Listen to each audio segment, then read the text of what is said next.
అందరికీ నమస్కారం. ఈరోజు మనం ఈ వీడియోలో ఆరోగ్యానికి ఎంతో మేలు చేసే మొలకలు ఇంట్లో ఈజీగా ఎలా చేసుకోవాలి తెలుసుకుందాం. అరకప్పు పెసలు, అరకప్పు సజ్జలు, అరకప్పు వేరుశనగ పప్పు, అరకప్పు ఎర్రశనగలు ఒక గిన్నెలో వేసుకోవాలి.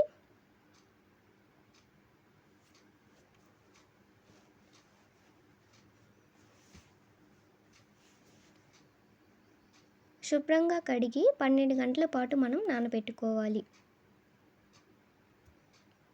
12 గంటల తర్వాత ఒక స్ట్రైనర్లో వడకట్టుకోవాలి. నీరంతా ఇనిగిపోయిన తర్వాత ఒక కాటన్ క్లాత్ తీసుకొని అందులో గట్టిగా చుట్టుకోవాలి. గాలి తగలకుండా మనం ముడివేసి గట్టిగా కట్టుకోవాలి.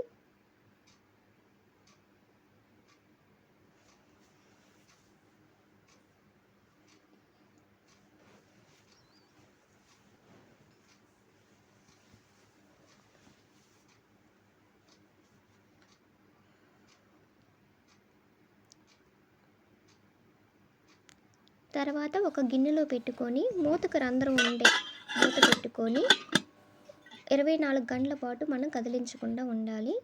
24 గంటల తర్వాత మనం చూస్తే మనకి మొలకలు అయితే రెడీ అయిపోతాయండి. చూసారు కదా, ఇక్కడ మనకి మొలకలు అయితే చాలా బాగా వచ్చాయి. ఎంత ఈజీగా చేసుకోవాలో చూసారు కదా, మీరు కూడా ట్రై చేయండి. Thank you.